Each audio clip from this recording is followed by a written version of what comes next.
Welcome to Left Africa.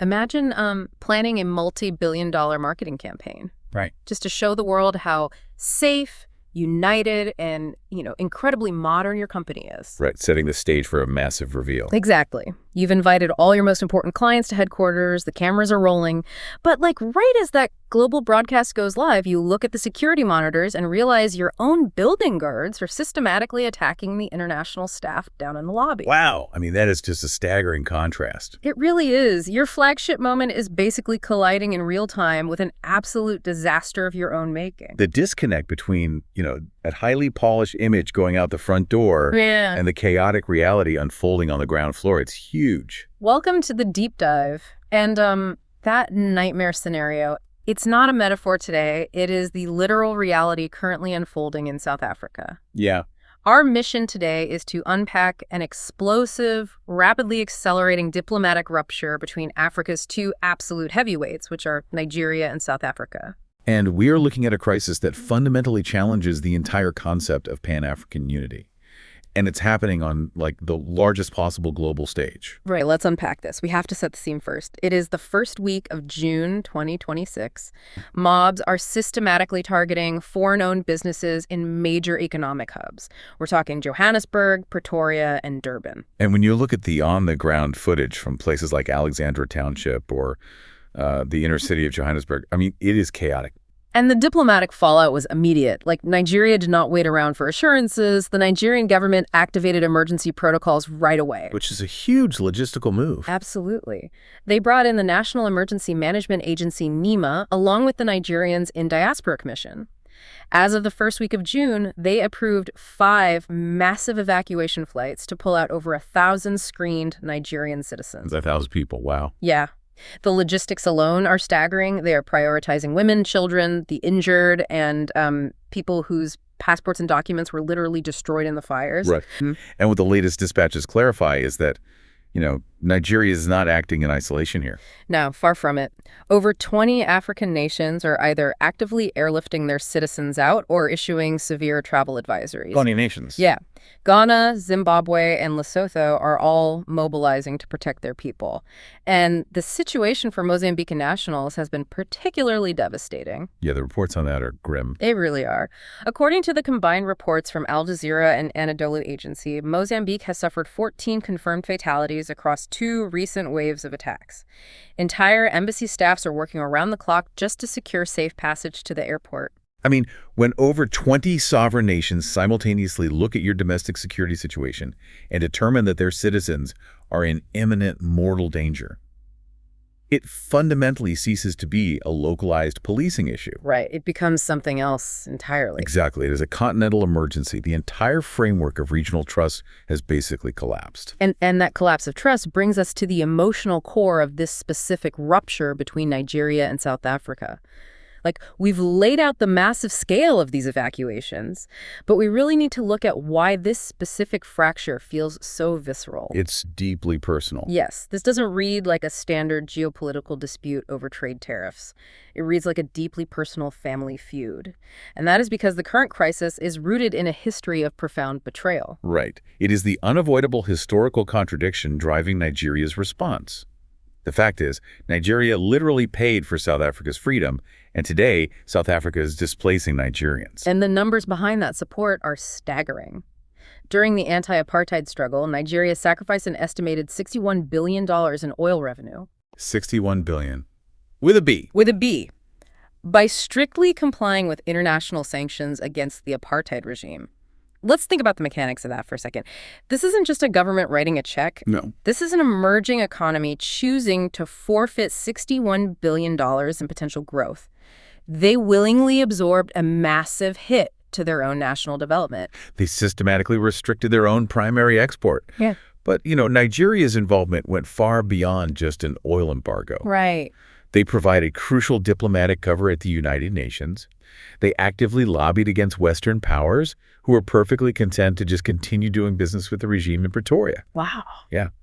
They opened their university systems to thousands of exiled South African students who were denied education at home. They even directly funded and bought arms for the ANC's armed wing, Umkhonto we Sizwe. I didn't realize it went that deep. Oh, absolutely. Yeah. Nelson Mandela was famously quoted calling Nigeria a cornerstone of our liberation. But wait, let me play devil's advocate here. Are we overestimating the emotional weight of this? I mean, that was decades ago. Does a 20-something Nigerian boarding an evacuation flight today actually care about 1980s apartheid debt? Or is the Nigerian government just weaponizing ancient history to score political leverage in a modern dispute? That is a crucial distinction to interrogate. What's fascinating here is that this is absolutely a living memory, not ancient history. Okay, how so? Well, many of the current political leaders, diplomats, and senior civil servants in both nations lived through that era. The Olusegun Obasanjo administration in Nigeria, which was heavily involved in the anti-apartheid efforts, left a lasting imprint on the country's foreign policy ethos. So the people in charge remember it firsthand. Exactly. When the Nigerian public watches their citizens fleeing South Africa on emergency flights, the symbolic weight of that reversal is crushing. Because Nigeria sacrificed its own wealth, believing fundamentally in a shared African destiny.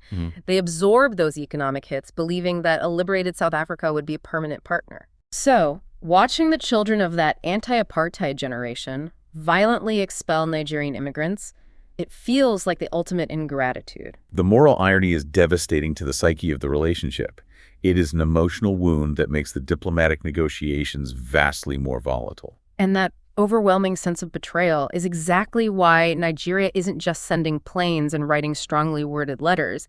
They are actively threatening to retaliate. Yes. Here's where it gets really interesting. On June 8th, Nigeria's foreign minister, Bianca Odumegwu-Ojukwu, goes on national television.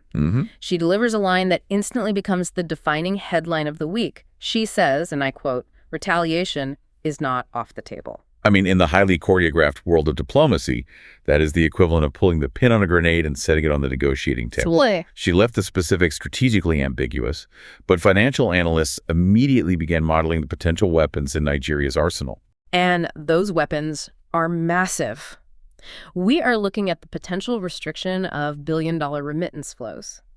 There is a huge ecosystem of money sent back and forth between Nigerians and South Africans every year. Right. Nigeria could freeze those channels. They could withdraw from joint free trade initiatives, which would cripple cross-border corporate investments, or they could simply impose severe visa bans on South African nationals and business leaders. They hold substantial economic levers. Yeah. But you know, the foreign minister's interview didn't just rattle the markets. She provided a moment of stark moral clarity regarding the violence itself. Right. She stated plainly, they're not asking other migrants to leave. They're only asking Black migrants to leave. And that quote completely shifts the framing. It means this isn't a broad immigration crackdown. It's essentially a targeted eviction based on race and origin. Exactly. Think of it like a city passing a strict new zoning law, but the local police only ever enforce it on one specific block while deliberately ignoring identical violations everywhere else in the city. That's a great way to put it. European expats, Chinese investors, or South Asian nationals living in South Africa are not facing mobs at their front doors. The violence is exclusively concentrated on Black African migrants. The Zimbabwean shop owner, the Mozambican laborer, the Nigerian landlord. The selective nature of the violence makes that Rainbow Nation moniker ring completely hollow. It dismantles the entire premise of the moniker. And the engine driving this highly selective targeted eviction is a group called Operation Dudula. Yeah, the dossier highlights them extensively. Operation Dudula is a nativist group officially formed around 2022. And the name itself is a massive clue to their methodology, isn't it? It is. Dudula is derived from a Zulu verb meaning to force out or to knock down. Wow. Yeah, their intent is literally their brand name. What the data from the last 4 years shows us is the anatomy of how a fringe movement mainstreams itself. How did they manage that? Well, Operation Dudula started with relatively small, localized marches in areas like Soweto. Initially, the state security apparatus largely ignored them, but they rapidly adapted. They started utilizing social media platforms to post highly edited, viral clips of confrontations. They organized neighborhood street patrols and began conducting their own vigilante inspections of foreign-owned shops. Just going in and demanding papers? Yes, demanding to see immigration papers and business permits. So they essentially built a parallel vigilante enforcement arm right under the nose of the police. Exactly. By enforcing their own street-level mandates, they normalized nativism as a legitimate civic action. And the political establishment definitely noticed the traction they were getting. Of course they did. By 2023 and 2024, major political entities started co-opting their talking points. You saw the Economic Freedom Fighters, the EFF, which is a major populist opposition party, and even significant figures within the ruling party itself, the ANC, beginning to echo this nativist rhetoric. Because the politicians realized that blaming foreigners was a highly effective way to energize a frustrated base. But, the South African government's historical failure to stop vigilantes like Operation Dudula isn't a new oversight. If you look at the timeline, the current violence during the World Cup is just the latest eruption in a 2-decade pattern of state apathy. Yeah, the historical context here is really grim. The violence we are seeing in June 2026 follows a deeply entrenched script. Let's look at the real-time data from past events compared to today. Back in May 2008, South Africa experienced the deadliest outbreak of anti-foreigner violence in its post-apartheid history. 62 people were killed, and an estimated 100,000 people were displaced from their homes. That's devastating. Fast forward to April 2015, the Durban riots. 7 people were killed in violence sparked directly by the Zulu king, Goodwill Zwelithini, who literally told foreigners to pack their bags and leave. And now, compare the government's response across all those eras. On June 8, 2026, President Cyril Ramaphosa issued a statement strongly condemning the current World Cup violence, stating the government's commitment to protecting all people within its borders. But local critics immediately called out that the president was essentially reading from a copy-pasted script. Yeah. It is nearly the identical language used by the government in 2008 and again in 2015. They issue the formal condemnation, but the follow-through is non-existent. Right. Nothing changes. Meaningful prosecutions rarely materialize. The ringleaders coordinating the mobs are almost never held legally accountable for the violence. And that lack of prosecution is basically a quiet endorsement of the violence. It really is. But to truly understand why the government tolerates this, we have to look at the statistical reality of the migrant population, which is perhaps the most counterintuitive part of the entire dossier. Okay. According to Statistics South Africa, foreign nationals only make up about 3.7% of the total population. We are talking about roughly 2.4 million people in a country of over 60 million. Wait, the math there does not add up at all. 3.7% is a tiny fraction of the population. How does such a statistically small demographic generate enough political friction to become the scapegoat for an entire nation? You've hit on the exact mechanism of how xenophobia functions as a political tool. The incredibly small size of the demographic is precisely why they are targeted. Because they're vulnerable. Yes. They are a highly visible, yet politically powerless minority. They don't have voting blocs. They don't have well-funded lobbying groups. Meanwhile, South Africa is dealing with crushing systemic domestic failures. We are talking about staggering unemployment rates, recurring power grid collapses, and massive inequalities in basic municipal service delivery. Right. These are massive structural macroeconomic failures that take decades of difficult governance to fix. Exactly the kind of problems politicians want to avoid answering for. Naturally. So rather than face the voters and admit that their domestic policies have failed to deliver jobs and electricity, local ward councilors and national politicians engage in a strategy of acknowledgement without action. They talk the talk, but don't walk the walk. Right. They get on television and condemn the vigilantes to satisfy the international observers and the foreign investors. But on the ground, they order the police to stand down. They quietly allow the migrant community to act as a physical release valve for the public's very real, very legitimate anger over poverty. Yeah. It is infinitely easier for a struggling politician to let an angry crowd burn down a Zimbabwean-owned grocery store than it is to build a functioning electrical grid. So the state basically uses the migrants to absorb the impact of its own governing failures. Yes. But if the South African government refuses to enforce the law, who steps in? This leads us straight into the geopolitical fallout. How is the rest of the continent, and the bodies designed to govern it, reacting to two economic giants locked in a collision course? So what does this all mean for the big picture? If we connect this to the bigger picture, this bilateral rupture threatens the entire economic architecture of the continent.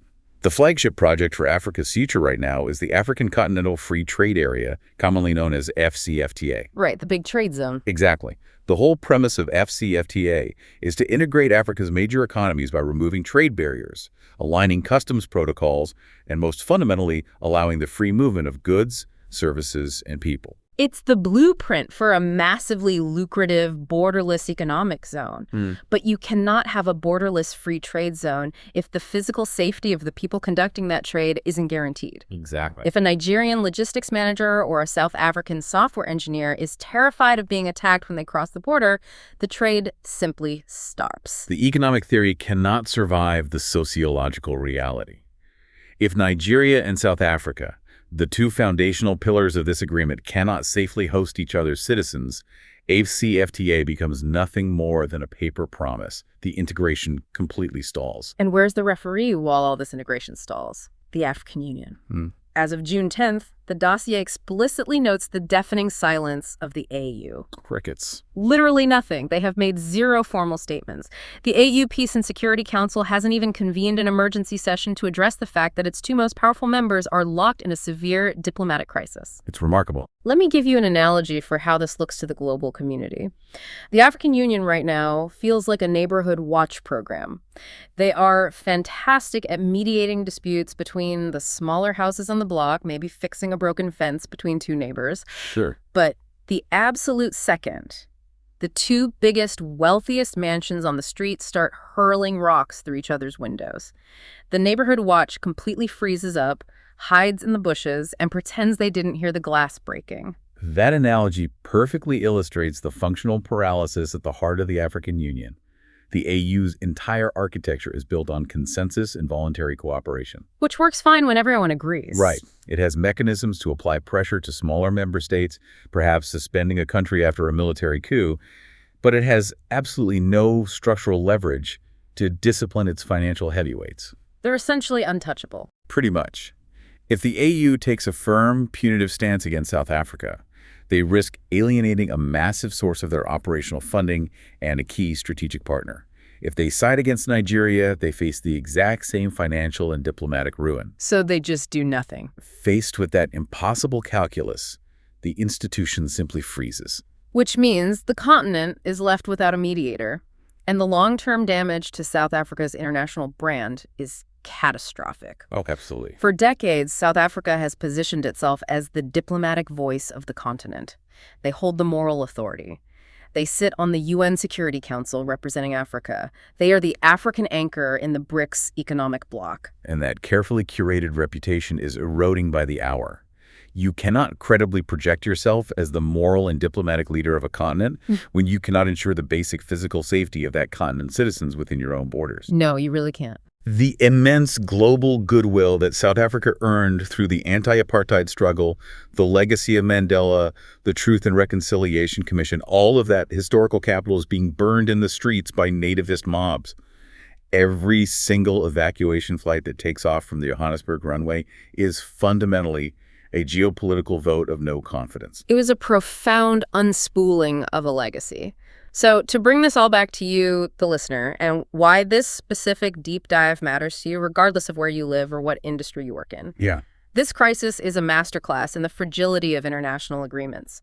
It shows us how easily historic alliances literally forged in the fires of liberation struggles and underwritten by billions of dollars, can completely disintegrate under the weight of domestic economic pressure. It happens fast. It proves that you cannot build massive international free trade zones or utopian open border agreements if you do not actively maintain basic social cohesion on the ground. The most brilliant macroeconomic policies will always fail if the microsociology of the streets is broken. It's a stark reminder that treaties drafted in high-level diplomatic summits mean absolutely nothing if they're rejected by the citizens who actually have to live with the consequences. And I want to leave you with one final provocative thought to mull over as you go about your day.